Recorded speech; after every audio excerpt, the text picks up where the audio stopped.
Bismillahirrahmanirrahim. Alhamdulillahirabbil alamin wassalatu wassalamu ala asyrafil anbiya'i wal mursalin wa ala alihi wa sahbihi ajma'in. Rabbi shrah li sadri wa yassir li amri wahlul 'uqdatam min lisani yafqahu qawli. Alhamdulillah. Syukur kita kepada Allah SWT dapat juga kita bertemu di alam maya untuk kita melakukan kita mengerjakan satu amal ketaatan iaitu majlis ilmu, ya. Alhamdulillah, dan sabda Nabi sallallahu alaihi wasallam, man salaka tariqan yaltamisu fihi ilman sahhalallahu lahu bihi tariqan ilal jannah. Barang siapa yang menempuh jalan untuk mendapatkan ilmu, maka Tuhan akan permudahkan baginya jalan menuju ke syurga. Ni itulah alam maya ni, kita tak nampak, hanya nampak diri sendiri saja, ya. Apa kita bersyukur kan dapat menggunakan peluang ni, ya, untuk kita bersama-sama dalam satu perbahasan. Saya diminta untuk menyambung perbahasan berkaitan tentang syurga Allah SWT. Ya, kalau kita sambung sudah hampir 3 siri, kita membincangkan tentang syurga Allah SWT. Sebelum tu, apa khabar semua jemaah? Sihat semua? Alhamdulillah. Ya, mungkin hari ni kita tak seramai yang sedia. Kalau di kuliah tu mungkin ramai lagi lah, sampai 3 baris kan.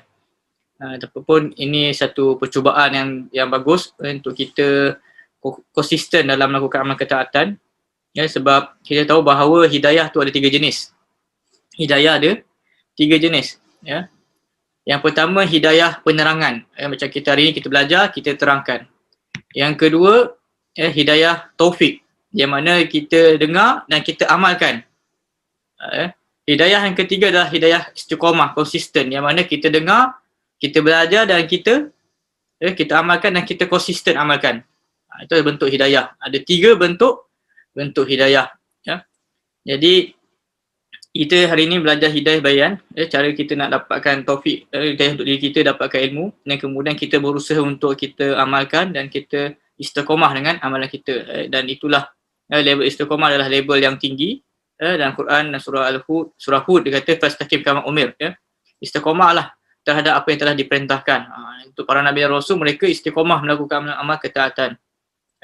Kita ni, kita kata iman yazid wa yanqus, iman kita kurang, tambah, iman kita bertambah dengan adanya amal ketaatan, dengan adanya suasana yang baik, dan iman kita berkurang bila ada permaksiat ataupun suasana yang tidak baik.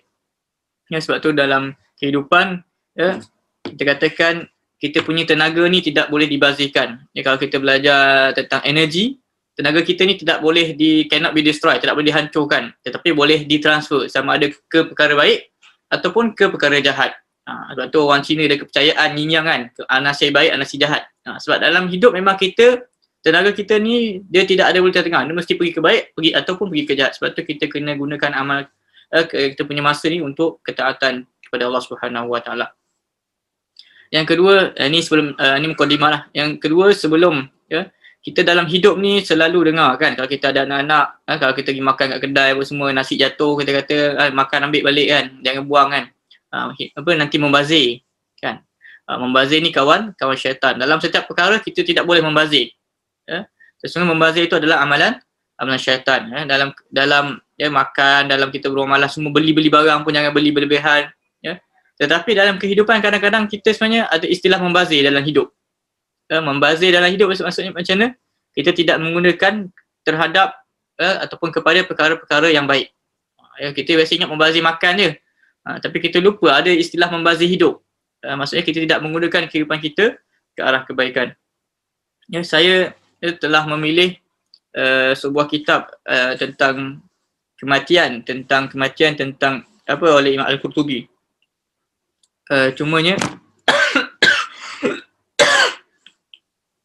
Cuma saya juga ada nak sambung tentang syurga hari tu, ya.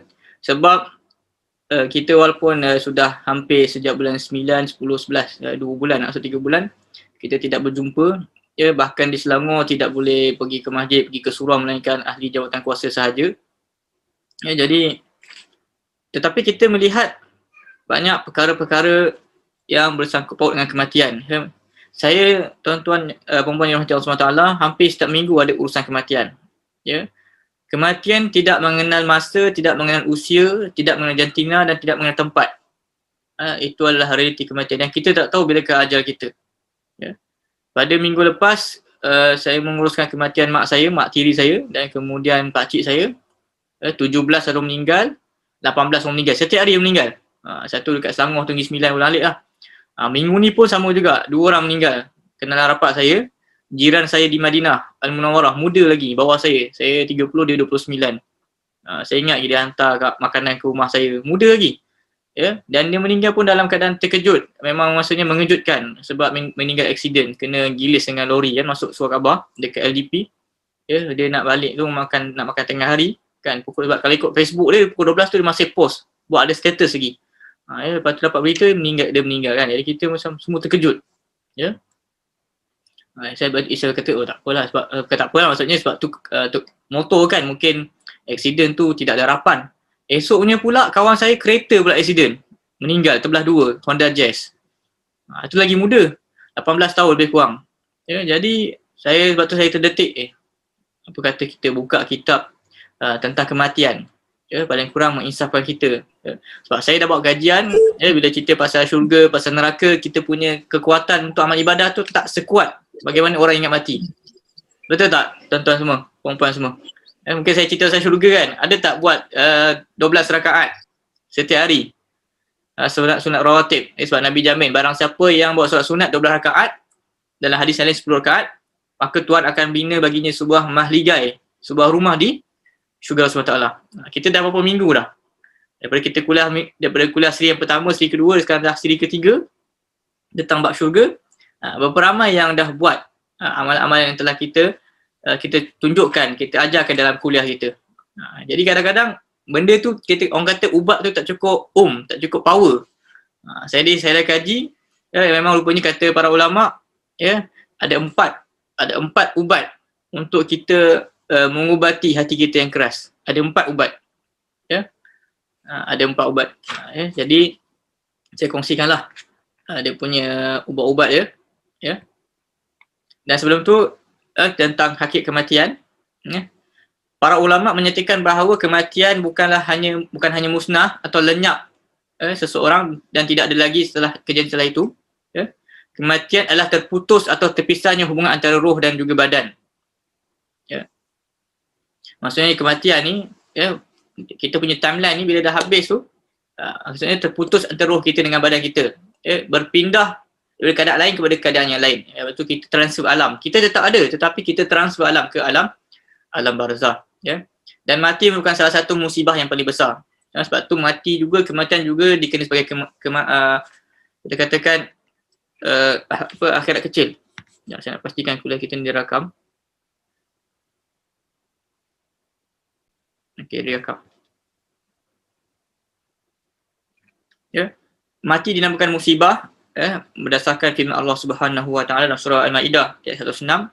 Maksudnya lalu kamu ditimpa bahaya, maka itu musibah kematian. Ya. Dan para ulama berkata, tetapi ada hal yang lebih dahsyat dari kematian. Ada benda lagi yang dahsyat daripada mati ni. Kita ingat mati dah dahsyat dah. Ada lagi benda yang dahsyat daripada mati, iaitu lalai dalam menghadapi kematian. Sebab kematian ni macam saya kata tadi, kita dah tak kenal lah. Dulu saya punya kajian motor lebih mudah, rupanya kereta pun sama juga. Senang cerita, kematian ni memang ada dan kita perlulah bersiap sedia. Ya. Paling dahsyat adalah lalai dalam menghadapi kematian, berpaling dan sedikit mengingat kematian, serta kita meninggalkan amal soleh yang merupakan bekal setelah kematian. Sebab amalan yang kita bawa setelah mati ni bukan rumah kita, kereta kita, keluarga kita, tetapi adalah amalan kita. Bahkan kematian terdapat kesan serta pelajaran bagi orang yang berfikir. Sebab tu kita dalam Islam sangat digalakkan untuk ziarah orang sakit, ziarah orang meninggal, tengok kematian dan sebagainya, sebab untuk berikan kesan pada hati kita. Ya. Ada satu riwayat bahawa Nabi SAW bersabda, seandainya, ni Nabi beritahu ni, seandainya binatang-binatang itu mengetahui tentang kematian, maka kamu tidak akan mengenal makanan yang telah membuatkanmu menjadi gemuk. Dia kata, kalaulah haiwan-haiwan ni tahu pasal mati, pasti kita ni takkan makan haiwan, kita akan makan daging-daging yang gemuk kan. Kita beli ayam gemuk-gemuk, kambing gemuk-gemuk, lembu gemuk-gemuk kan. Tapi kalau haiwan tu tahu pasal mati, kita takkan jumpalah haiwan-haiwan yang gemuk. Ya, sebab haiwan ni dia tak tahu tentang kematian. Ya. Dan kemudian Ya, dia ceritakan bahawa ada seorang Arab Badui yang dia keliling untanya yang telah mati. Ya, dan dia memuji-muji unta tersebut sambil berfikir apa yang terjadi terhadap untanya. Dia kemudian berkata, kenapa kamu tidak bangun padahal anggota tubuhmu masih baik dan sempurna? Ya, ada tahu Arab Badui ni Arab kampung lah. Dia keliling unta yang tengah mati, kan? Lepas tu dia pelik. Dia kata, kenapa kamu tak bangun? Sedangkan anggota tubuh badan masih elok dan sempurna. Apa yang telah terjadi kepada kamu? Siapakah yang menahan gerakan kamu? Siapakah yang akan membangkitkan kamu? Akhirnya orang Arab Badui tersebut tinggalkan unta yang telah mati. Dia sangat hairan memikirkan keadaan unta tersebut. Ya. Kemudian kita akan baca, ada syair. Ini saya baca mukadimah dari kitab Imam Qurtubi tentang kematian. Ya. Kitab ni lebih kurang dalam 600 muka surat. Saya hanya pilih mukadimah yang untuk kita renungkan dan kita usaha untuk beramal ibadah. Kemudian tentang syair, tentang para penyair membaca syair kerana menyaksikan seorang perwira gagah mati di hadapannya. Ya. Yang mana syairnya tanda kematian sudah menjemputnya. Ia terkapar dengan tangan terbentang dan mulut ternganga. Ia terkapar dengan baju besi dan senjata ampuh yang masih terpegang. Terkapar bagaikan sebuah mangsa besar. Ia tidak mahu lagi mendengar trompet panggilan perang. Ia meninggal lah. Bahkan tidak peduli lagi panggilan agung para raja. Keperkasaan dan kepahlawannya sudah berlalu kerana tali maut yang sudah bertengger di atas kepalanya. Apakah gerangan yang terjadi pada dirimu, wahai pahlawan? Keperkasaan sudah hilang, bahkan kamu tidak boleh lagi bicara. Ya. Berita ini bukan berita perkaman di tempat ini. Kita masih saja tidak peduli dan seakan-akan tidak pernah tahu. Ya. Itu tentang syair tentang kematian. Ya, kematian ni memang kita kata satu perkara yang sangat menginsafkan. Ya. Kemudian tentang dan dari Islam juga kita sebenarnya kita tidak boleh bercita-cita atau berangan untuk mati, tidak boleh. Ya. Sebab kita ingat mati boleh, tetapi untuk kita bercita-cita mati tu tidak boleh. Orang macam hari ni kan, bila COVID, maka dia ada, sebab banyak hari ni ada orang yang bunuh diri sebab kadar stres semakin tinggi, jadi ada yang bunuh diri dan sebagainya. Mengingat kematian tidak boleh. Ya. Dan kemudian kita akan pergi kepada yang saya nak masuk 4 poin ya, tentang ingat mati ni. Bila kita ingat mati ni, kita akan buat pelbagai persiapan. Bahkan dalam Islam pun kita tidak boleh tidur selama 3 malam melainkan telah tersiap wasiat. Macam hari ni kita dah start tidur tapi satu wasiat pun tak ada. Jadi itu antara satu perkara yang kita perlu usahakan, antara amanah yang kita kena buat diri kita. Okey, antaranya sabda Nabi SAW tentang banyak mengingati mati, ya. Aksiru zikru hadmil lazat al-maut fa innahu lam yazkuruhu ahadun fi daykin min al-'aish illa wasa'ahu alaihi wa la yazkuruhu fi sa'atin illa dayku alaihi. Ini ada hadis Nabi SAW, ya, tentang perbanyakkanlah mengingat mati. Aksiru lazat, ya. Perbanyakkanlah mengingat pemutus kenikmatan, iaitu kematian. Ya. Sesungguhnya tidaklah seseorang mengingatnya ketika mengalami kesempitan, melainkan itu akan melapangkannya, dan tidaklah seorang mengingatnya ketika lapang, melainkan itu akan menyempitkannya. Ini antara saya kata dia ubat. Kemudian daripada Umar radhiyallahu anhu, dia berkata, ketika aku duduk bersama Rasulullah SAW, tiba-tiba datang seorang pemuda daripada golongan Ansar. Dia ucapkan salam kepada Nabi dan bertanya, wahai Rasulullah, orang mukmin yang bagaimana yang paling mulia? Orang mukmin ni yang mana yang paling mulia? Rasulullah SAW menjawab, mereka yang paling baik akhlaknya. Dan dia bertanya lagi, orang mukmin mana yang paling beruntung, yang paling cerdas? Nabi menjawab, mereka yang paling banyak mengingati mati dan mempunyai bekal yang banyak untuk menghadapi kematian. Bukan saja ingat mati, tapi Nabi kata ada bekal untuk menghadapi kematian. Itu di antara dan juga sabda Nabi SAW, perbanyaklah mengingati mati kerana ia dapat membersihkan dosa-dosa serta menjadikan diri zuhud terhadap dunia. Ya. Betul tuan-tuan, memang perempuan rahmati Allah SWT, memang itu adalah tips, ubat. Saya tak masuk lagi 4 ubat tu, tapi ini kita masuk mukadimah, tentang bila ingat mati ni kita akan dapat jauhkan diri kita daripada dosa, dan juga kita akan jadi zuhud terhadap dunia. Yang alkoholik dan sebagainya, baru dia tersedar. Apa yang kita usahakan ni semua tak ke mana, melainkan kalau kita kerjakan di atas ketaatan kepada Allah Subhanahu Wa Taala. Ya. Hari ni saya share satu prinsip atau konsep, konsep minimalis. Kita hari ni alhamdulillah kuliah kita semua muslimat. Jadi apakah dia minimalis? Pernah dengar tak perkataan minimalis? Konsep minimalis saya telah menerapkan pada diri saya sendiri, ahli keluarga saya dan semua kawan-kawan saya terangkan minimalis. Hari ni dalam kehidupan kita, tuan-tuan yang Allah SWT, kita selalu serabut sebab kita tak fokus, kita terlampau fikir banyak benda. Lagi orang bandar kan, orang bandar dia banyak koleksi tu, koleksi ni, koleksi pinggan, koleksi cadar, koleksi langsir. Kita banyak fikir benda-benda macam tu. Ya? Minimalis ni adalah kita menggunakan benda yang kita perlu sahaja. Contohnya macam saya ada cawan satu kan. Saya boleh minum cawan satu tapi saya letak 10 cawan atas meja. Saya pakai selai baju tapi saya letak dekat dua almari baju. Saya rasa saya nak pakai selai je. Paling banyak saya pakai satu hari 3 helai macam tu. Jadi minimalis ni adalah kita mengurangkan, meminimumkan kita punya penggunaan, ya, kita memakai apa yang kita perlu. Sebenarnya orang putih buat ni, kaedah minimalis ni sebenarnya mereka ambil dari konsep kehidupan Nabi SAW. Ya. Nabi SAW adalah orang yang paling sibuk atas muka bumi, tetapi Nabi adalah orang yang paling minimalis. Puan-puan semua boleh buka, boleh kaji tentang riwayat hidup Nabi. Cek Nabi punya perabot ada berapa banyak. Kan? Cek Nabi punya katil ada berapa banyak. Cek Nabi punya pakaian ada berapa banyak. Ya. Jadi minimalis, ya, Nabi seorang yang minimalis. Sebab tu Nabi boleh buat perkara-perkara besar dalam hidup Nabi. Ya, Nabi boleh menguruskan, bukan saja Nabi ada 1 orang isteri, tapi Nabi ada 9 orang isteri. Ya, total isteri Nabi 12, tapi yang kumpul sekali 9. Nabi boleh mengurus 9 orang isteri. Nabi boleh menguruskan Madinah Al-Munawwarah, menguruskan pasukan Islam. Nabi seorang ketua perang, seorang ketua keluarga, seorang ayah. Bagaimana Nabi dapat menguruskan? Ya. Ringkas cerita faedah minimalis, ya. Faedah minimalis ada beberapa faedah. Yang pertama, dapat jimatkan masa.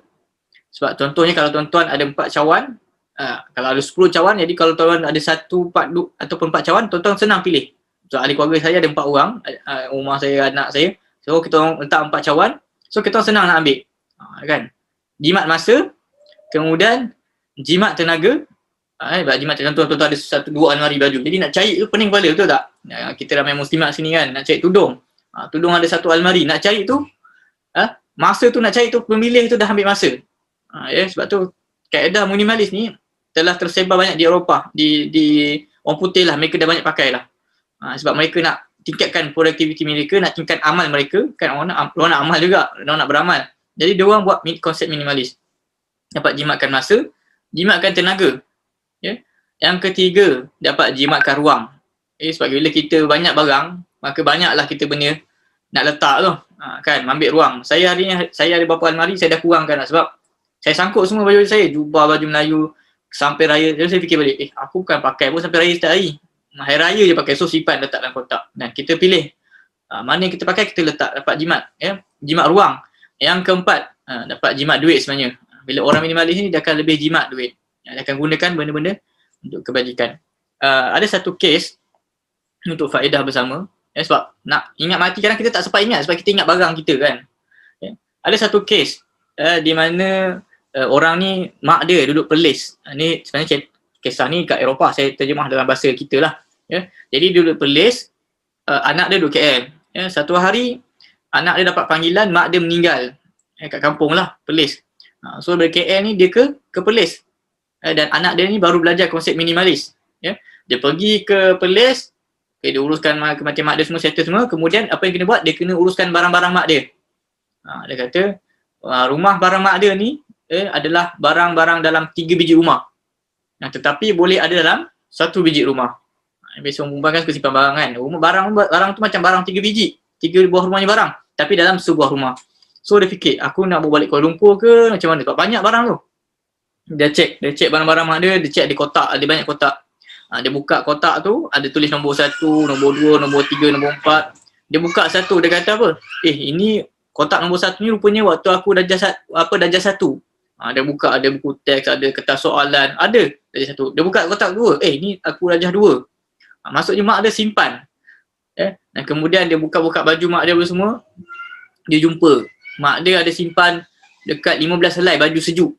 Dia kata, apa orang kita tahu kan Perlis kan negeri yang panas kan, ada harum manis. Kata, macam mana mak aku ni boleh simpan 15 helai baju sejuk sedangkan kita duduk kat negeri yang panas kan. So itu adalah contoh orang yang kita kata mereka tak faham konsep minimalis kan. Jadi apa yang anak dia buat, maka dia buat, dia ada yang barang dia sedekahkan, ada yang jual, ada yang bagi dengan kawan dia. Dia kata kalau ada benda perlu dia ambil gambar saja untuk simpan memori. Kadang-kadang orang simpan sebab nak ingat kenangan kan. Jadi dia buat macam tu. Dia ambil gambar. Dia kata kalau benda ni kenangan dia simpan, dia ambil gambar. Seharusnya macam digital ni kuliah kan. Kita dalam digital kan. Dia ambil gambar, dia simpan. Kemudian dia jual dan sebagainya. Boleh bantu. Duit tu dia kata boleh bantu orang susah. Boleh bantu baik untuk bantu mak, arwah mak dia, sedekah dan sebagainya kan. Dapat pahala mak dia kan. Itu adalah contoh bentuk minimalis. Kita hari ni mungkin antara sebab kita tak ingat kematian adalah sebab kita terlampau ingat benda-benda lain. Kita kurang fokus, tenaga kita telah disalurkan kepada benda yang tak perlu. Ni saya kaji kadang-kadang kenapa kita ni tak dapat jadi macam mana Nabi SAW. Mungkin ada salah silap dia. Macam kita lah, kita belajar sunnah, Nabi bangun 1/3 malam. Kan? Ni untuk diri saya sendiri dan tuan-tuan semua. Nabi bangun 1/3 malam. Nabi buat qiyamul lail. Nabi bangun awal sebagainya. Tapi hari ni orang cuma bincang tentang sunnah Nabi bangun awal. Tak ada pun kita bincang sunnah Nabi tidur awal. Tuan-tuan yang Allah SWT tahu tak Nabi tidur bila? Nabi tidur selepas isyak. Kita isyak pukul 8.30 kan? 8.20, 8.30, 8.40 tu waktu tidur. Tapi waktu tu lah kita baru nak tengok TV, nak makan, nak semua. So kita tak komplit ikut sunnah Nabi SAW. Jadi kita tak dapat seperti kesan yang kita harapkan. Macam tu juga konsep minimalis yang saya terangkan tadi. Kita nak ingat mati, nak jadi productivity, nak buat amal ketaatan, tapi kita, mindset kita masih fikir, oh macam mana aku ni koleksi barang-barang lama, stamp-stamp apa semua. Kan? Jadi itu menjadi gangguan. Okey. Kita kembali balik kepada topik kita iaitu kematian. Poin saya tadi adalah kita nak membersihkan dosa-dosa serta jadikan diri kita zuhud terhadap dunia. Kemudian Rasulullah SAW bersabda, cukuplah maut menjadi pelajaran bagi seseorang dan menjadi pemisah antara seseorang dengan yang lain. Mati je boleh jadi kita pengajaran. Kadang-kadang sakit pun boleh. Kadang-kadang orang sakit pun masih tak insaf juga. Jadi mati saja yang boleh jadi pengajaran. Kemudian apabila seseorang, Nabi telah ditanya, apakah seseorang yang telah meninggal dunia boleh berkumpul dengan para syuhada? Baginda jawab, ya, iaitu orang yang ingat mati sebanyak 20 kali dalam sehari. Dahsyat Nabi kata. Dan surah Al-Mulk, liyabluwakum ayyukum ahsanu amala. Aku ciptakan, jadikan mati dan hidup supaya dia menguji kamu, siapa di antara kamu yang lebih baik amalannya, dalam surah Al-Mulk. Jadi kehidupan kita Allah Tuhan sebut, liyabluwakum ayyukum ahsanu amala. Allazi khalaqal mauta wal hayata liyabluwakum ayyukum ahsanu amala. Tuhan kata, aku bagi kamu hidup dan mati untuk uji di antara kamu siapa yang lebih baik amalannya. Jadi Tuhan sebut kematian. Kematian Tuhan sebut dulu. Dan juga hidup untuk uji di antara kita siapa yang lebih baik amalnya. Jadi dua poin yang cara untuk kita lakukan ketaatan. Mereka yang paling banyak mengingkati mati dan sering melakukan amal soleh adalah mereka yang melakukan untuk sebagai bekal setelah kematian. Para ulama mengatakan bahawa perbanyaklah ingat penghancur kelazatan dunia iaitu mati, kerana ini merupakan perkataan yang sangat ringkas dan sederhana di dalamnya terkandung peringatan serta pesan-pesan yang sangat tinggi nilainya. Ingat mati ini dapat mencegah kita daripada berangan-angan sehingga kita dapat hidup dengan zuhud, dapat jadi seorang minimalis. Tetapi jiwa yang pasif serta yang hati yang lalai memerlukan peringatan yang berulang dan kata-kata yang indah. Itu di antara seru syair lagi yang dilantunkan, syair yang dilantunkan oleh Amirul Mukminin Umar bin Al-Khattab radhiyallahu anhu. Dia ada syair, tidak ada satu pun yang berseri itu kekal, hanya Tuhan yang akan kekal, sedangkan harta dan anak-anak akan melambai. Harta rampasan perang Hormuz, ni perang zaman dulu, yang melimpah tidak akan membantu.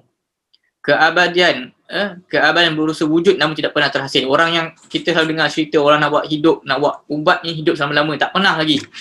Tak pernah jadi ubat tersebut. Sulaiman, Nabi Sulaiman, si penakluk angin juga tidak mampu. Nabi Sulaiman yang boleh kawal angin pun tak mampu untuk hidup kekal. Manusia dan jin pun ditolak untuk abadi dan mereka datang silih berganti. Manusia jin pun hidup dan juga mati silih berganti. Itu di antara tentang kematian. Kata syair lagi, ingatlah mati, iaitu si penghancur kenikmatan. Mati ni kita panggil si penghancur kenikmatan. Dan bersiaplah berangkat pada pembantingan yang pasti datang. Maksudnya akan hari kiamat. Ingatlah maut, maka kamu akan mendapat ketenangan. Dalam mengingat maut, angan-angan pun akan hilang.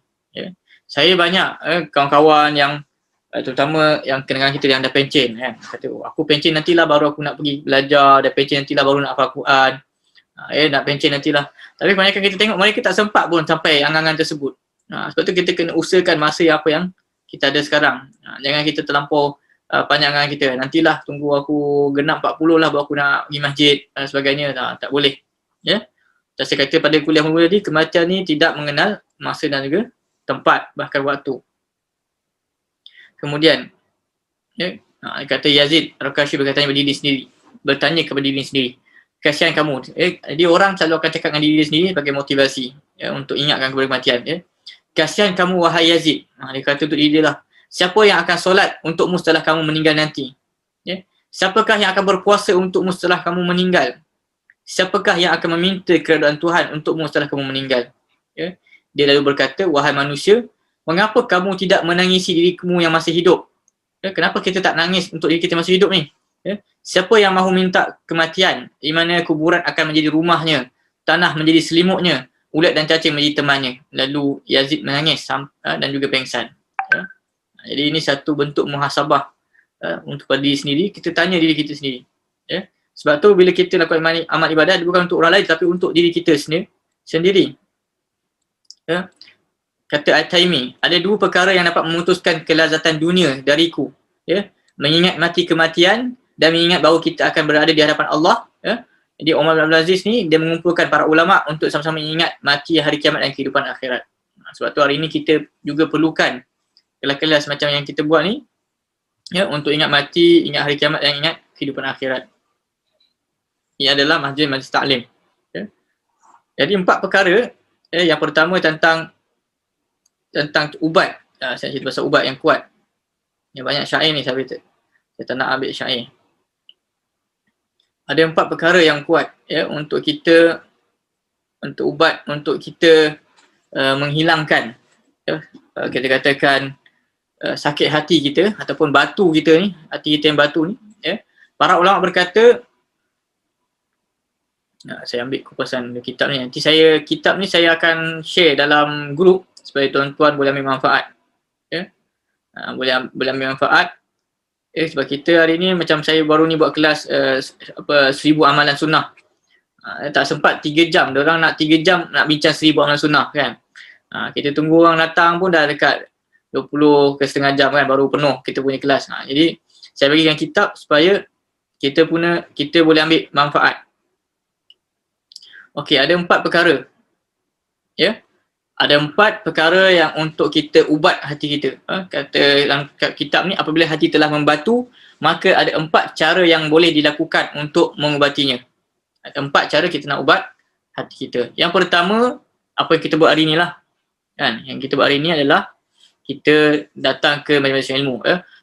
Yang pertama, membuang segala penyakit hati dengan cara menghadiri majlis taklim yang memberikan pelajaran hikmah, mengingat mati, cerita orang-orang soleh, kabar baik dan ancaman, semuanya dapat merubah hati menjadi lembut.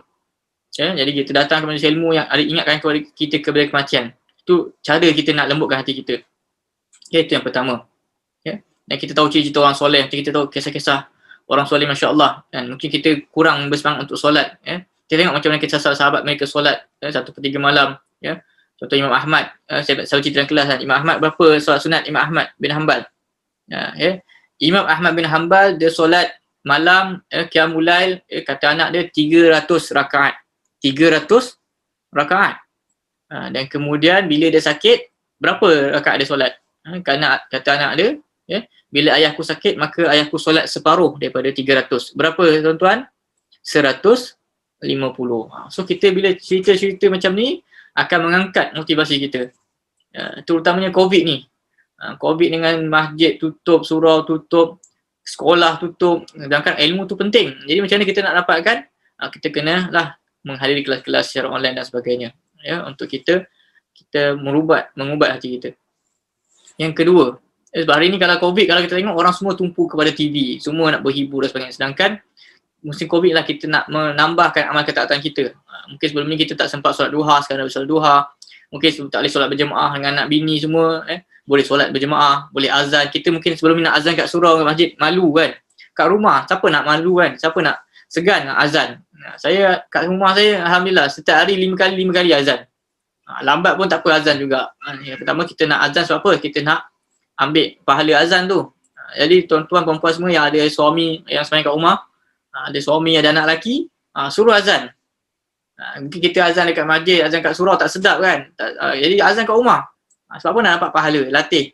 Pertama sebab azan, yang pertama kita dapat pahala sebab semua siapa yang dengar yang solat dengan sebab dengar azan kita tu, maka kita akan dapat pahala. Itu namanya bonus. COVID ni banyak bonus. Kita sebelum tak boleh nak azan dekat masjid, azan surau. Kan kena tauliah. Kita azan kat rumah. Takkan orang nak marah rumah kita sendiri kan. Yang kedua dapat menghalau syaitan. Jadi dalam hadis mengatakan bila kita azan ni syaitan akan keluar terkentut-kentut. Ya. Jadi kita ambil peluang. Ni musim COVID ni. Saya musim COVID saya pandang peluang. Ada orang dia pandang musibah, kita pandang peluang untuk kita amal ketaatan. Banyak lagi amal ketaatan. Yang kedua, ubat yang kedua. Tadi ubat yang pertama kita pergi majlis ilmu. Kalau tak kuat, ubat ni tak cukup lagi, ubat yang kedua adalah banyak mengingati mati. Kita telah terangkan tadi hadis tentang ingat mati kan. Ada cerita tentang seorang perempuan datang kepada Aisyah radhiyallahu anha. Dia kata dengan Aisyah, isteri Nabi, dia kata hati dia telah membatu. Ada kawan-kawan kita jumpa kita, kata hati aku ni keras lah. Dah pergi belajar pun hati tak boleh nak lembut. Maka Aisyah radhiyallahu anha lalu menjawab, berbanyaklah mengingati mati. Kerana hal itu dapat membuatkan hatimu menjadi lembut. Dan perempuan tersebut, dia mengerjakan apa telah diperintahkan oleh Aisyah, maka sehingga hatinya pun menjadi lembut. Para ulama menyatakan bahawa ingat mati dapat melembutkan hati. Ingat mati, lembut hati. Ni ingat mati dapat lembutkan hati. Menghindarkan diri pada perbuatan maksiat, menghindarkan diri mencari kesenangan di dunia dan meringankan beban seseorang. Saya memang adalah pengalaman kawan-kawan yang meninggal kan. Tapi yang VIP lah, datuk-datuk sebenarnya. Sebelum dia meninggal, sempat dia beli BMW lagi. Mungkin dia dah sakit lah, dah kanser lah. Dah stage 4 dah habis lah. Tapi dia sempat beli lagi. Maksudnya ubat tu tak cukup kuat lah. Kan? Itu dah sakit lah. Ya, itu contoh. Ya. Yang ketiga, melihat orang mati. Ni ubat yang ketiga. Sebab tu kita kena lihat orang mati. Ya. Melihat orang mati ni start bila? Mulai sakratul maut. Sehingga nyawa dicabut. Ya. Serta membayangkan. Ni dalam kitab Qutubi dia beritahu. Ya. Kita lihat orang mati, start sakratul maut sampai nyawa cabut. Serta kita membayangkan apa yang akan terjadi pada diri ni setelah dia meninggal dunia. Ya. Sehingga kita dapat meninggalkan hawa nafsu. Ya. Menghilangkan kesenangan dalam hati, menyebabkan mata tidak boleh terpejam dan badan tidak boleh beristirahat serta memberikan motivasi untuk melakukan amal soleh. Bila kita tengok orang mati, macam saya suka ziarah orang mati. Kalau kawan saya meninggal, saya akan pergi. Dulu tu saya duduk di Madinah pun, ada kawan saya meninggal di Yambuk, saya pergi Yambuk 2 jam setengah untuk ziarah, ada bagi kekuatan pada diri dan juga sebenarnya untuk diri saya sendiri. Bila kita tengok orang mati, maka kita pun akan insaf dan juga kita akan bagi motivasi untuk kita beramal ibadah. Macam kita tengok kawan-kawan kita meninggal muda, berini tengah mengandung kan, kemudian anak 2, kita aku pun ada anak juga, takkan aku kena amal ibadah ni. Itu kita kena motivasi, memberikan motivasi pada diri kita. Ya. Ni ada Al-Hasan Basri, ulama Basrah terkenal lah. Ya, Hasan Basri ni ulama zaman dahulu, ulama tabi'in. Ya. Bahawa ketika dia pergi menjenguk orang sakit, kan, dia pergi menjenguk orang sakit, dia melihat orang tersebut menderita akibat sakratul maut. Sebab tu kita dari Islam, kita kena ziarah orang sakit. Dan sebenarnya ziarah orang sakit ada fadilat dia. Kita didoakan oleh para malaikat, didoakan 7,000 rahmat para malaikat. Jadi kita kena ziarah orang sakit. Kemudian Hasan Basri ni dia pergi tengok orang yang tengah sakit dengan sakratul maut tu. Kemudian dia pergi jumpa dengan family dia, ahli keluarga.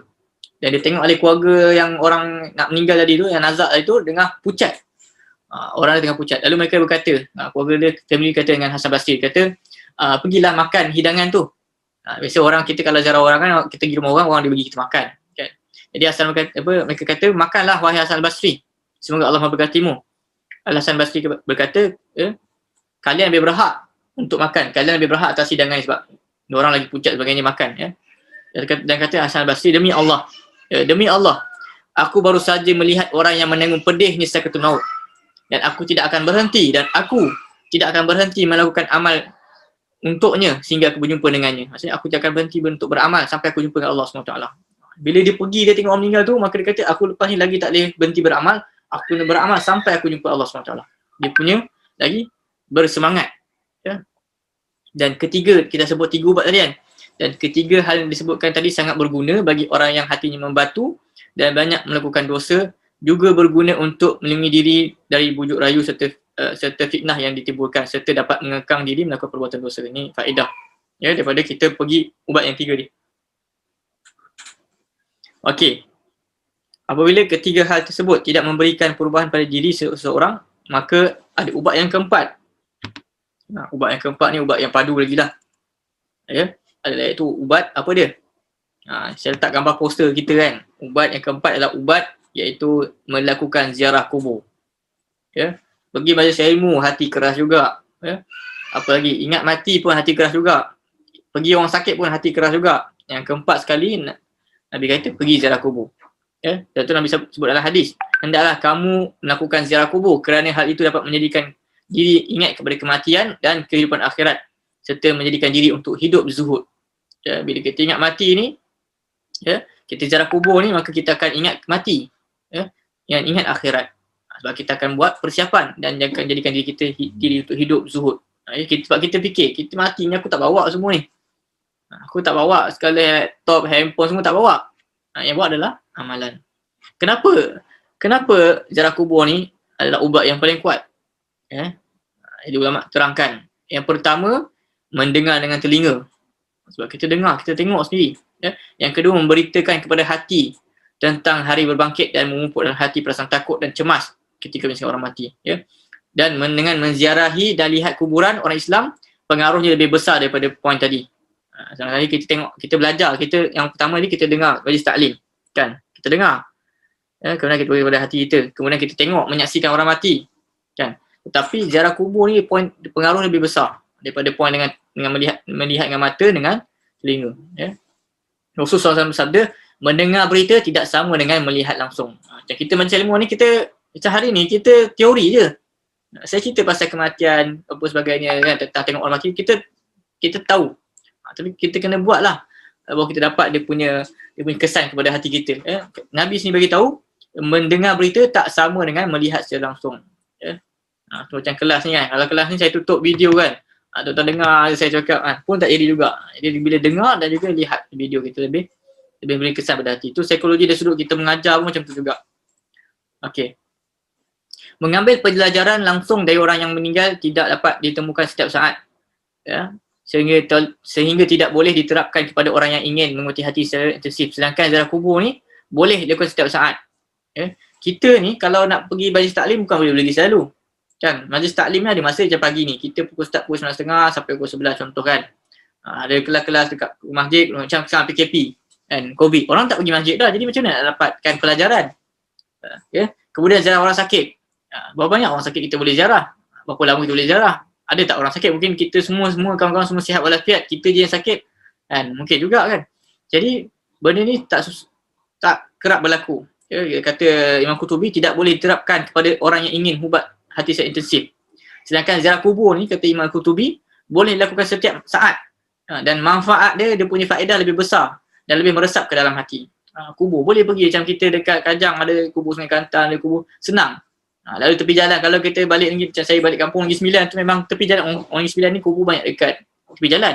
So memang jalan tepi kubur tu memang nampak. Jalan tepi kubur, jalan tepi highway, jalan tepi jalan raya kampung tu memang kiri kanan ada kuburan. So ini adalah lebih besar kesan dia kepada hati. Ya. Tetapi tujuan kita ziarah kubur bukan hanya sekadar ziarah kuburan, tetapi adalah untuk mengharapkan redha Allah, untuk ubatkan hati kita yang kotor, serta menghadiahkan pahala baca Quran kepada semati. Ini tambahanlah Imam Qurtubi berpegang pandangan ni. Ya, Imam Ahmad pun kata pahala tu sampai. Apapun kita tak nak masuk perbahasan kepada perkara tersebut. Ya. Orang yang melakukan ziarah kubur dilarang melakukan hal-hal berikut. Ziarah atas kuburan tu perkara yang kita dilarang lah. Duduk atas kubur, ya. Kita dilarang. Dan kemudian doa dia beritahu tentang doa ziarah kubur. Okey. Itu di antara mukadimah tentang kenapa kita kena ingat mati, dan ubat yang paling kuat adalah kita ziarah kuburan. Ada mesej dapat join lewat. Okay. Kalau ada chatting boleh gunakan boleh gunakan ruangan. Okey. Saya nak share sebagai kita katakan untuk kita punya adab-adab kematian. Kita hari ni, saya start minggu, saya sebagai tuan mukadimah ni hampir start minggu ada orang meninggal. Ya. Jadi ada adab dia. Ada adab yang kita kena buat. Ya. Dan sebelum tu tentang adab kematian. Ya. Macam saya kata, bila COVID ni ramai orang stres, ada yang bunuh diri sendiri dan sebagainya kan. Baru di Sabah, Kota Kinabalu, sembuh. Dia dah sembuh dari COVID, dia keluar dari hospital kat Elizabeth kat KK tu, Kota Kinabalu, dia terjun bangunan. Itu selepas sembuh. Sebab COVID ni dia bukan saja kesan kepada kita punya badan, dia boleh kesan kepada minda kita dan orang keliling kita. Orang keliling kita akan pandang serong dan sebagainya, dari perasaan kita katakan kesurupan ataupun perasaan menyendiri. Jadi diorang stres sebagainya, tu yang bunuh diri. Ya.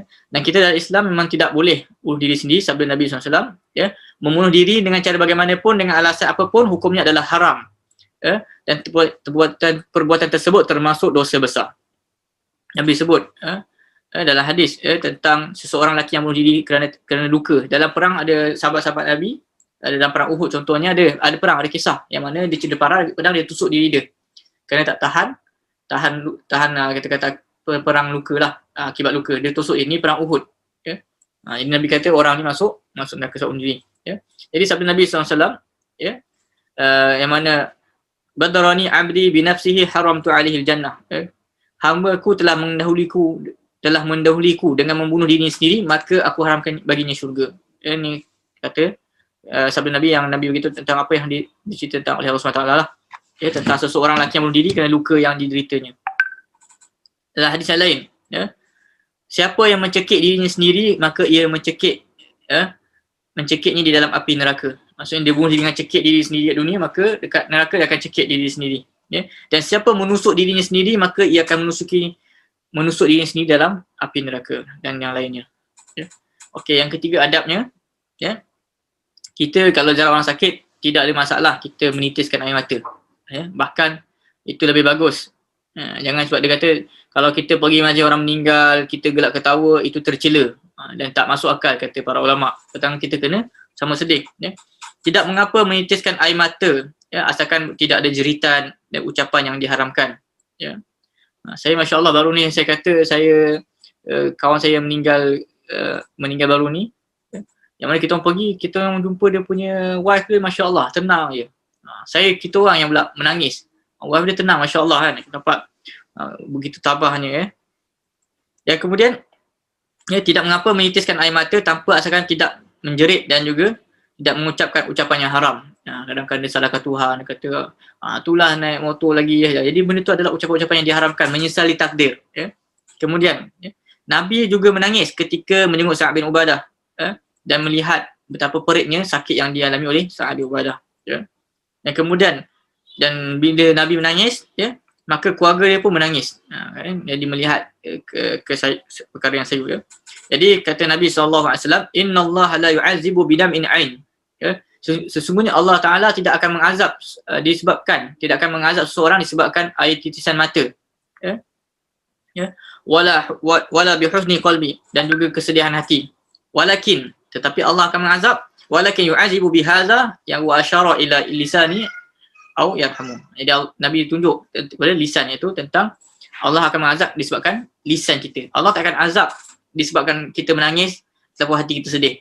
Tetapi Allah akan mengazab apa yang kita ucapkan dengan lisan. Itu contoh saya bagi tahu tadi, melawan takdir dan sebagainya. Dan itu Tuhan akan azab. Okay. Yang keempat, bila kita jumpa orang-orang sakit, ya, sebenarnya untuk diri kita juga, ya, mengingatkan orang sakit menjalani kematian agar berwasiat. Kita jumpa orang sakit supaya minta mereka berwasiat.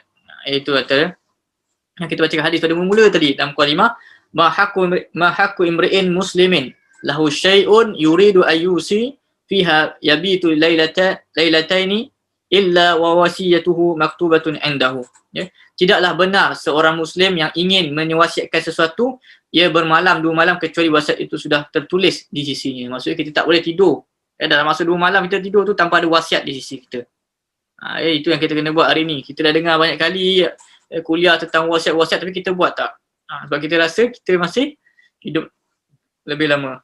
Dan kelima, yang seterusnya mengingatkan orang yang sakit agar tidak menyimpangkan wasiat yang menyimpang. Orang sakit kita ingatkan dia jangan buat wasiat yang berat sebelah. Dia beri sedekah lah harta dia semua kepada orang. Sedangkan ada peruntukan faraid untuk anak-anak dia sebagainya. Kan ini tentang hak lah kita ingatkan jangan berat, jangan menyimpang. Ya. Dan yang seterusnya tentang adab, kita ziarah orang sakit, kita ingatkan dia supaya bersangka baik dengan Allah Subhanahu Wa Taala. Ni kalau kita jumpa dia belum meninggal lah, adab kan, kita ingatkan dia dah nazar, kita ingatkan dia sangka baik dan sakit. Jangan dia cela sakit, dia kata apa sakit ni aku boleh hidup. Kita ingatkan dia. Kan, kita ingatkan dia. Sebab Nabi pesan janganlah kita meninggal melainkan kita bersangka baik dengan Allah Subhanahu Wa Taala. Ya. Sabda Nabi la yamutanna ahadukum illa wa huwa yuhsinu dzan billahi azza wajal. Ya. Janganlah salah seorang dari kalian mati kecuali dalam keadaan bersangka baik kepada Allah. Kemudian kita mentakkinkan mayat la ilaha illallah kan. Bukan mayat yang dah meninggal mayat yang nazak tu, mentakkinkan mayit panggil, Sabda Nabi SAW, lakinu mautakum la ilaha illallah. Takinlah kepada orang yang nak meninggal dunia di antara kalian dengan ucapan la ilaha illallah. Okey.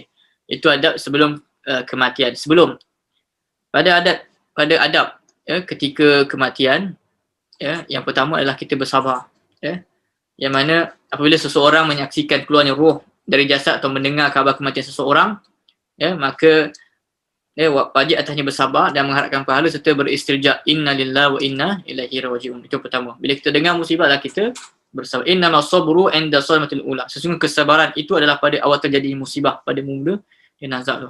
Janganlah kita meratap, merobek-robek baju, menampar pipi, mencakar wajah, pakai wajah, meminyaki wajah dengan cat hitam. Kalau macam orang Korea je pun dia akan pasang hitam tepi ni. Jadi kita alhamdulillah lah hari ni tak nampak orang Melayu kita tak adalah buat amal-amalan ni, tapi di negara lain masih. Kalau tuan-tuan tengok cerita Hindustan, cerita India kan, cerita Tamil, diorang kalau bila orang meninggal tu memang diorang akan jadi satu tabiat, akan hantar kepada diorang tampar-tampar pipi. Betul. Kita mungkin Malaysia tak nampak, tapi kalau orang India, orang Hindu, orang Tamil, tuan-tuan boleh tengok lah. Dia kan meninggal dia akan tampar pipi dia. Tampar pipi, tampar kepala, ketuk kepala sebagainya. Yang kedua kita memejamkan mayat jenazah. Kemudian kita yang ketiga, hadis tentang pejamkan jenazah kita pasal kalau orang meninggal jenazah naik ke atas, mata dia naik ke atas. Sebab apa? Sebab roh yang ditarik last kali dari kaki sampai ke kepala. Ni hadis Nabi SAW, iza hadratum mautakum fa'agmidul basar fa inna basaru yatba'u ruh. Apabila kalian menghadiri kematian seseorang, maka pejamkanlah matanya. Tutupkan mata dia, sesungguhnya pandangan itu mengikut roh. Dia nampak roh tu keluar, masa pandangan dia pun ikut sekali. Lalu Nabi kata, tutuplah mata dia. Yang ketiga, tidak mengucapkan kata-kata di sisi mayat kecuali kebaikan. Ni kita kena buat. Jangan kawan kita tu, kita tahu dia jahat, kita time tu lah kita kutuk dia. Itulah, hidup dulu tak nak solat. Tak boleh. Kan? Kau dulu hidup tak solat, ni kan baru nak kena solat dekat masjid, solat jenazah. Tak boleh. Sebab Nabi sebut, idza hadartumul mayit faqulu khaira. Sebab tu kita solat jenazah kan, imam kata baik tak jenazah ni? Baik kan, walaupun kita tahu dia tak baik, tapi kita kata baik. Sebab apa?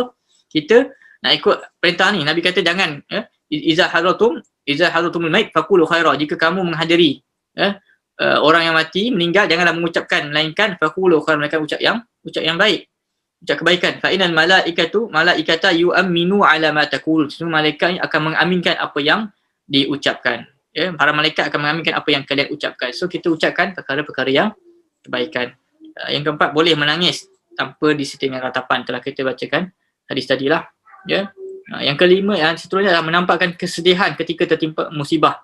Bila nampak kawan kita semua, janganlah kita time tu lah pergi buat lawak lah sebagainya, gelak ketawa. Kita kena nampakkan kesedihan. Dia kata amat tidak layak jika seseorang mendatangi keluarga yang meninggal, menyaksikan jenazah atau mendengar khabar kematian, lalu dia tertawa, tersenyum, bersenda gurau. Sesungguhnya adalah menyakitkan hati keluarga tadilah. Tak elok. Yang seterusnya, haram kita menunjukkan rasa jengkel juga rasa kesal. Bukan termasuk kami, golongan kami orang yang memukul-mukul pipi, merobek-robek baju dan menangis-nangis seperti tangisan jahiliah. Ya. Kalau memang ada dalam agama lain macam orang Korea, memang mereka ada peruntukan untuk bayar orang yang menangis. Kita menangis tu family, tapi dia bayar lagi. Dia bayar lagi gaji allowance kepada orang yang datang untuk menangis. Memang dia panggil satu badan kewajiban tu dia uruskan untuk orang menangis. Kata saya nak 50 orang menangis, dia akan hantar 50 orang menangis. Orang tu akan menangis betul-betul buat bagi suasana. Itu begitu dahsyatlah. Sedangkan dalam Islam tak boleh menunjukkan begitu kita meratap mayat. Dalam Islam tak boleh meratapi mayat. Ya. Sebab tu dalam Islam kalau kita kaji tentang hukum ziarah kubur kan, hukum ziarah kubur ni asalnya dalam Islam adalah haram, tak boleh. Dalam Islam asalnya dilarang sebab boleh berlakunya perbuatan syirik, khurafat dan sebagainya. Kemudian barulah Nabi izinkan balik sebab Nabi kata aku nak ingatkan umat aku kepada kematian. Ya. Dan kalau dalam setengah hadis juga memang ada hadis yang melarang wanita ziarah kubur. Macam kami waktu di Arab Saudi tu kami memang tak pernah nampak muslimat ziarah kubur. Rupanya Arab Saudi dia berpegang dengan hadis dia hadis riwayat Tirmizi yang Nabi larang wanita ziarah kubur. Lelaki tak apa, wanita tak boleh. Jadi perempuan memang tak ziarah kubur kat Madinah. Dia orang ziarah dekat tepi-tepi luar. Kalau masuk pun dia orang duduk kat tepi tebing. Dia tak masuk dalam kubur. Ya, sebab mereka berpegang. Sebab di antara ilah ni adalah mereka meratapilah. Sifat perempuan ni meratapi. Tapi alhamdulillah saya tengok Malaysia tak macam ni lagi. Setakat ni saya tengok Malaysia tak pernah lagi orang tampar-tampar pipi dan sebagainya. Tapi kalau negara lain memang dahsyat. Negara lain tu mereka dah start menjerit dan sebagainya. Ya. Itu keunikan lah yang saya nampak di Malaysia. Saya tak nampak sampai orang Malaysia sampai tak macam tu. Tapi kalau negara-negara lain memang sangat dahsyat. Ya. Yang tidak melakukan ratapan terhadap jenazah.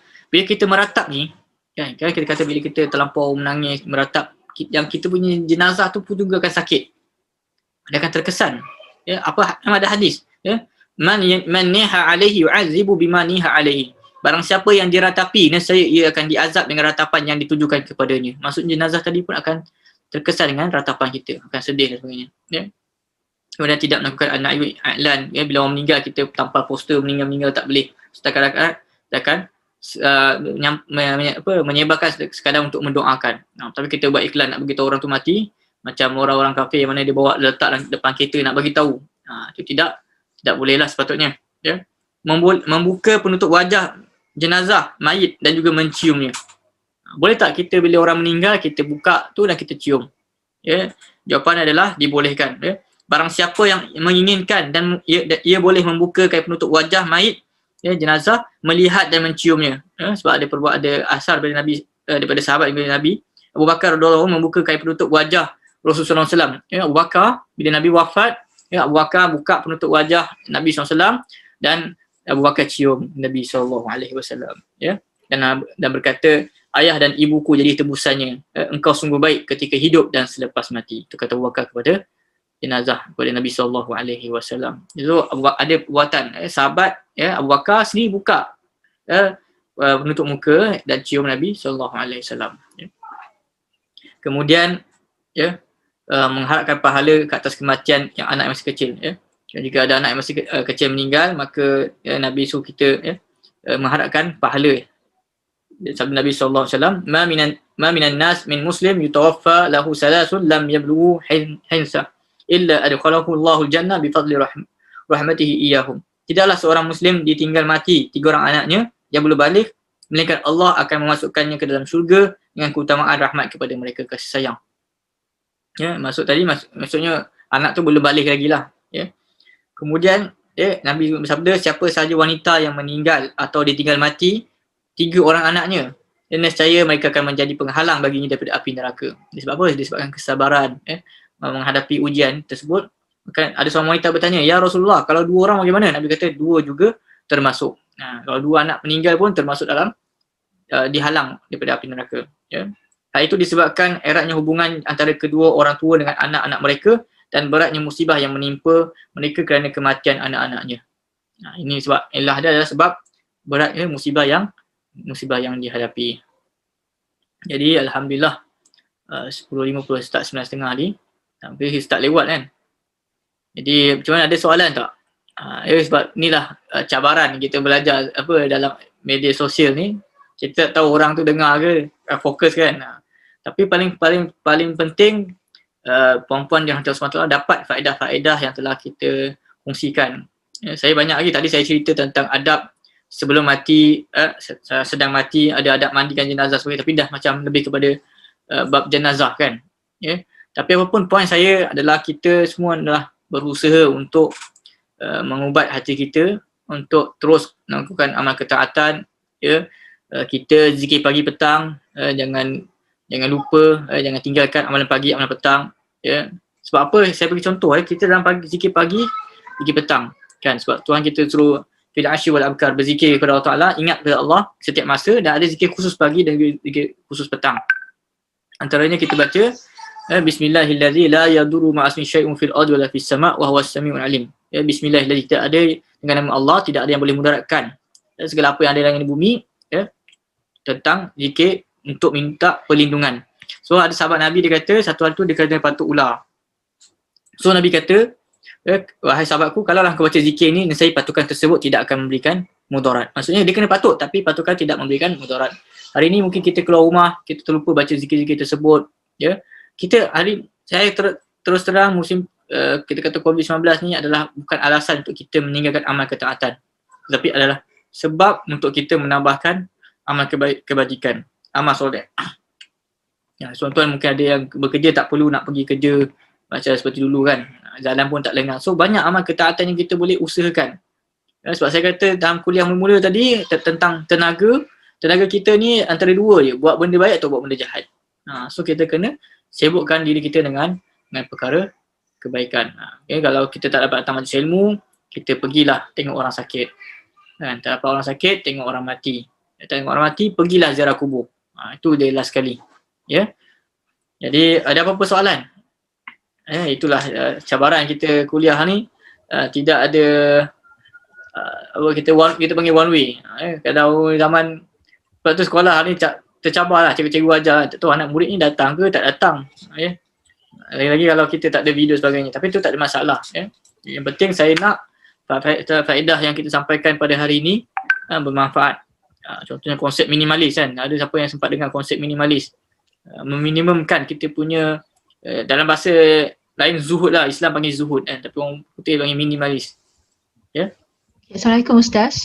Ya, silakan. Saya ada satu soalan berkenaan dengan membuka, sebab ada banyak pendapat, jadi saya nak dengar juga pendapat Ustaz tentang bila seseorang tu meninggal, bila kita nak cium mayat tadi sebelum dikebumikan atau sebelum dia nak tutup kafan tu, ada banyak pendapat ada yang mengatakan air mata tak boleh jatuh, ada yang mengatakan boleh. Jadi saya nak dengar pendapat, ada tak apa sunnah, kalau ikut sunnah apa yang boleh kita lakukan? Jazakallah. Tentang persoalannya adalah boleh tak kita menitiskan air mata? Menitiskan air mata, terutamanya takut air mata tu kena ke jenazah dan sebagainya. Saya bawakan contoh dari Nabi SAW. Nabi sendiri menangis ketika anaknya meninggal, Ibrahim. Nabi ada anak nama Ibrahim meninggal kat Madinah.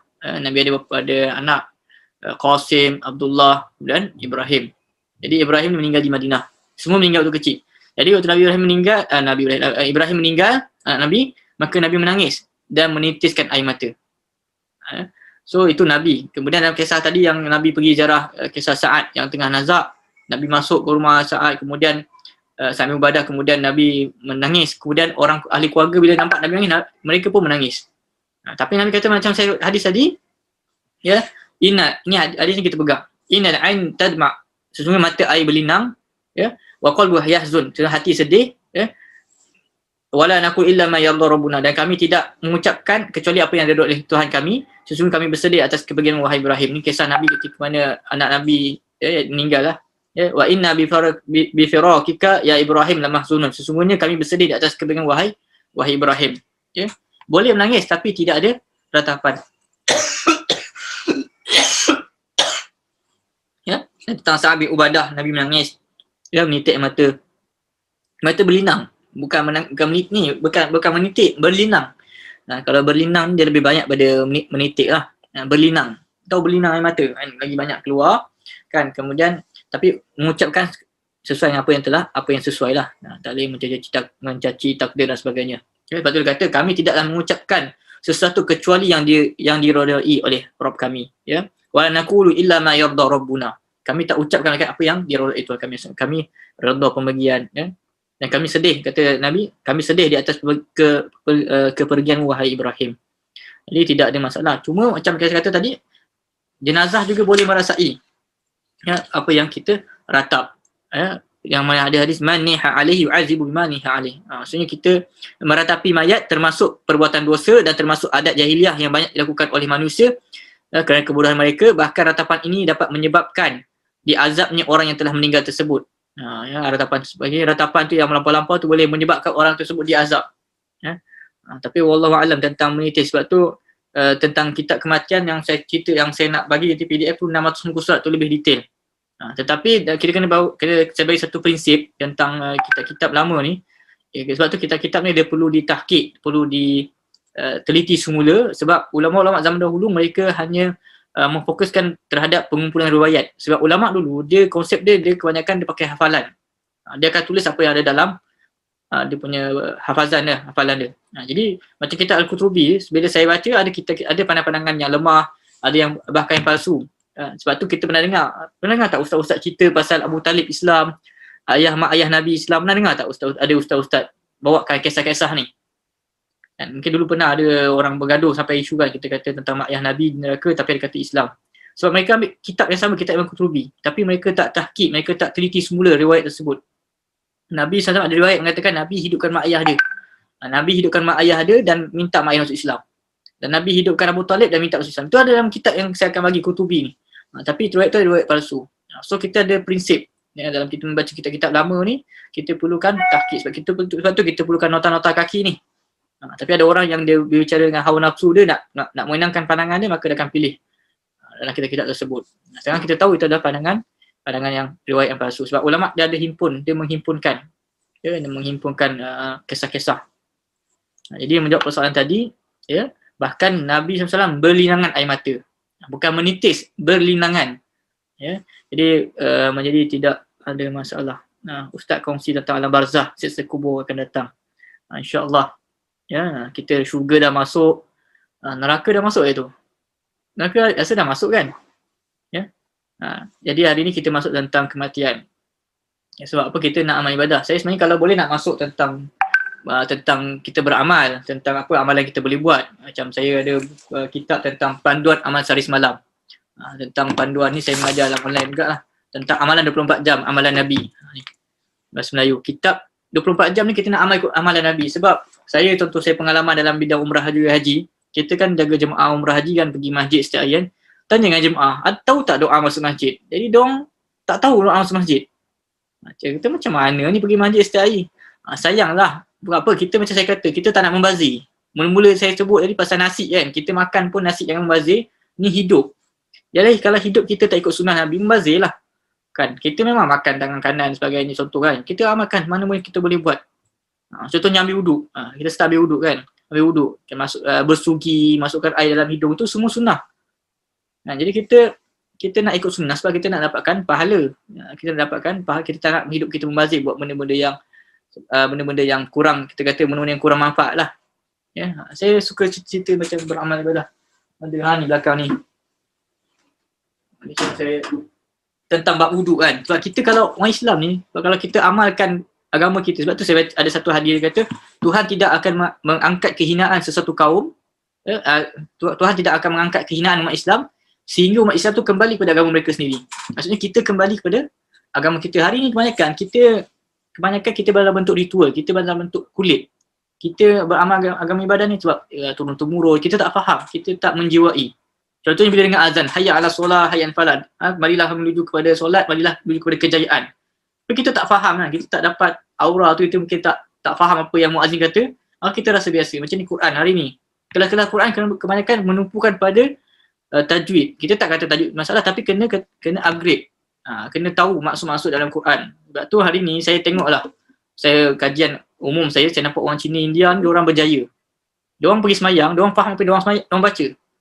Diorang minta dengan dewa rezeki, diorang faham. Kita kalau sebut Ar-Razzaq mungkin kita tahu Ar-Razzaq tu apa. Sedangkan Ar-Razzaq adalah sifat Allah SWT, nama Allah yang memberikan rezeki. Kita hari ni baca doa semua bahasa Arab, tapi kita tak dapat memahami apa yang kita ucapkan. Itu masalah kita hari ni. Macam contoh COVID ni kan. Pada COVID ni lagi Islam lagi ke depan. Nabi dah tunjukkan cara-cara menghadapi COVID dan sebagainya.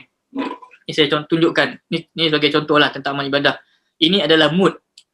Mood dan sok. Cupak ke gantang. Ini adalah mood Nabawi. Yang mana ukuran adalah ni semua ada sanad, ada sijil dia. Ada sanad daripada Nabi SAW. Jadi dalam mood adalah cupak dan juga gantang. Jadi ambil wuduk, Nabi SAW ambil wuduk dengan satu mood. Dengan satu cupak. Ambil mood. Bayangkan kita ambil wuduk berapa banyak gallon pakai air. Sebab tu kalau kita ikut apa yang Nabi anjurkan, kita akan jadi orang yang hebat. Kita jadi orang yang berjaya dunia akhirat. Ya, ini contoh Nabi wuduk dengan mood. Maksudnya dengan secupak ni wuduk. Mandi wajib sok. Inilah gantang. Ni saya tulis memang bukti saya beli sok syar'i. Kat Madinah orang jual. Ni yang murah lah, lain mahal dia tembaga lah. 500 lebih lah. Ni saya beli yang murah lah sama student tu.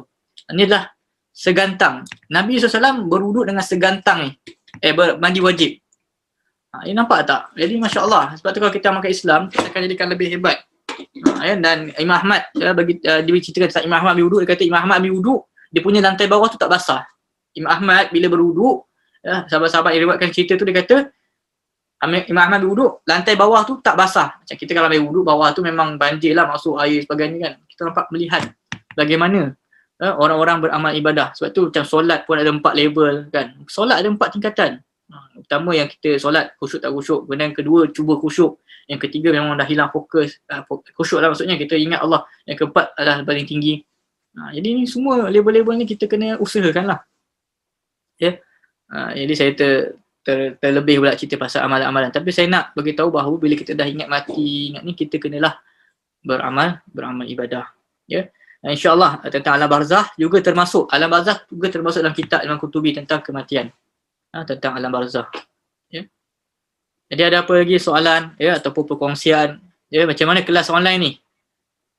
Seronok ke? InsyaAllah kelas online ni saya rakam saya rakam nanti saya masuk di YouTube, tuan-tuan boleh tengok balik. Boleh tengok balik untuk kita dengar lah, ambil pengajaran. Ya. Jadi ada apa-apa persoalan? Jam pun dah pukul 11. Ya. Ada apa persoalan?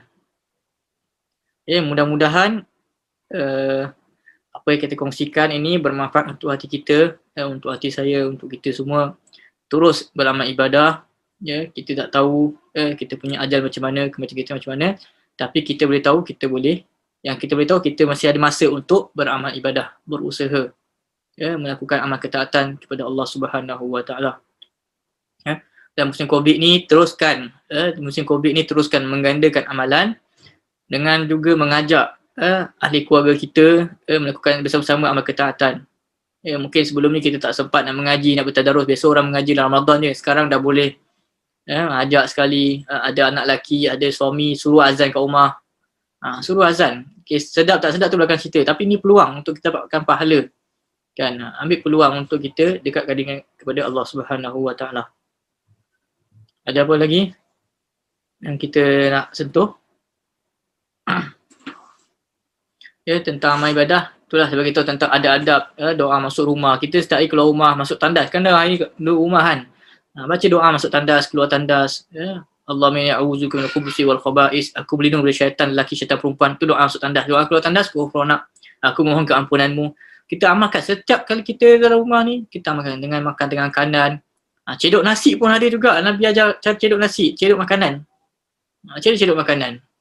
Mudah-mudahan kita dapat mengamalkan semua sunnah-sunnah Nabi SAW dalam kehidupan kita. Alhamdulillah, jazakallah khair, jazakallah kepada semua muslimat kerana menghadiri kelas kita surah Al-Amin. Okey, insya-Allah jika tidak ada apa, maka kita tangguhkan majlis kita dengan tasbih kafarah. Subhanakallahumma bihamdika asyhadu an la ilaha illa anta astaghfiruka wa atubu ilaik. Assalamualaikum warahmatullahi wabarakatuh. Terima kasih semua.